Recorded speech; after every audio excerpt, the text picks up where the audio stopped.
તો સુરતના કતારગામમાં traffic police સામે આક્ષેપો કરવામાં આવ્યા। વ્યવસ્થિત પાર્ક કરેલી ગાડી ઉઠાવ્યાનો આક્ષેપ કરવામાં આવ્યો, જેમાં બંબાવાડીમાંથી ટુ વ્હીલર ક્રેનમાં લઈ જવાયું।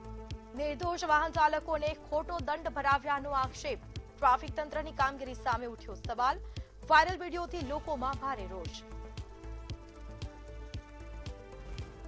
તો આપણી સાથે સંવાદદાતા દીપક રાય સુરતથી લાઈવ જોડાઈ ચૂક્યા છે। જી, ટ્રાફિક તંત્રની કામગીરી સામે અનેક સવાલો ઉઠી રહ્યા છે, શું છે આખો મામલો? વાત છે સુરત અને કતારગામ વિસ્તારમાં જે ઘટના સામે આવી છે કે જે પાર્કિંગમાં કરેલી ગાડીઓને જે પાર્કિંગથી બહાર કાઢીને ટ્રાફિક વિભાગના જે ક્રેન સંચાલિત જે શાખા છે એમાંથી જે લોકો જે એના જે શાખાના જે માણસો છે એ પાર્કિંગમાંથી ગાડી છે બહાર કાઢીને અને એ ગાડી પછી ટો કરીને લઈ જવાનું ચિત્ર સામે આવશે। ખાસ કરીને વાત કરીએ સુરત શહેરની જે ટ્રાફિક વિભાગ છે અને જે ટો શાખા છે એની ઘણી એવી વિભાગ સામે આવી છે જેમાં અનેક વખતે જે પાર્કિંગમાંથી ગાડીઓ લઈ જતા હોય, નો પાર્કિંગમાં કરેલી ગાડી પણ લઈ જતા હોય, ત્યારે પાર્કિંગમાંથી ગાડી કરેલા જેને નો પાર્કિંગમાંથી બહાર કાઢીને અને લઈ જતા જે સ્થાનિકમાં રોષ ફેલાવે છે। ખાસ કરીને વાત કરીએ જે ટો શાખા છે, જે ટોમાં નોકરી કરતા જે લોકો છે એ લોકો જોડે ગેરવર્તન પણ કરે છે, જે ગુંડાગર્દી પણ કહી શકાય। કેમ કે જયારે પાર્કિંગમાં કરેલી ગાડીઓ અને ટો કરીને લઈ જતા હોય ત્યારે સ્થાનિક એમની જોડે બોલચાલ થઈ અને ત્યારબાદ જે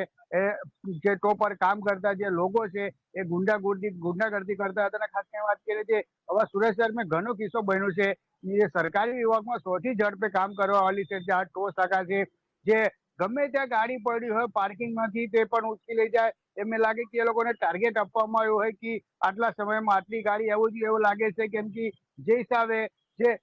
ટ્રેન આપણે ટો શાખા જે ટ્રેન પર ગાડી લઈ જતો હોય ક્રેન પર એને તમામ જે છોકરાઓ છે જે ત્યાં કામ કરતા જે સહકર્મીઓ છે એને જે વર્તન જોવો તેવું લાગે કે આ લોકો પોલીસ વિભાગ કરતા વધારે એ લોકોને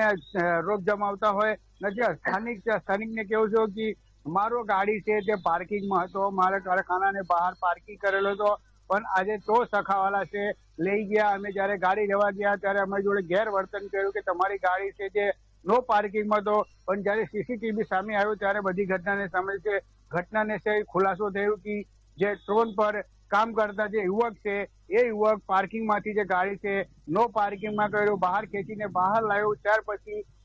ક્રેનમાં લઈ ગયો, એટલે સમગ્ર મામલો છે તો સીસીટીવી થી બહાર આવ્યો છે। આવી ઘટના સુરત શહેરમાં 3 થી 4 વાયરલ વિડીયો સામે આવ્યું છે, પણ હાલ તો એવું કહી શકાય છે કે ટ્રાફિક વિભાગને આ ટો શાખા છે એની મનમરજી કરી રહ્યા છે એવું લાગે છે, કેમ કે પાર્કિંગ કરેલી ગાડી ઘર પાસે હોય, કારખાના પાસે હોય કે જે પાર્કિંગમાં હોય એ લઈ જતા હોય, જ્યારે નો પાર્કિંગમાં સુરત જે માર્કેટ વિસ્તાર છે માર્કેટ વિસ્તારમાં જે નો પાર્કિંગમાં ગાડી કરેલા હોય ત્યાં જે પાર્કિંગ અસૂલતા હોય એ લોકો પાસેથી ગાડી નહીં લઈ જતા અને જે પાર્કિંગ કરેલી ગાડીઓ છે એ લઈ જઈ રહ્યા છે। જી બિલકુલ, જાણકારી આપવા બદલ આપનો આભાર।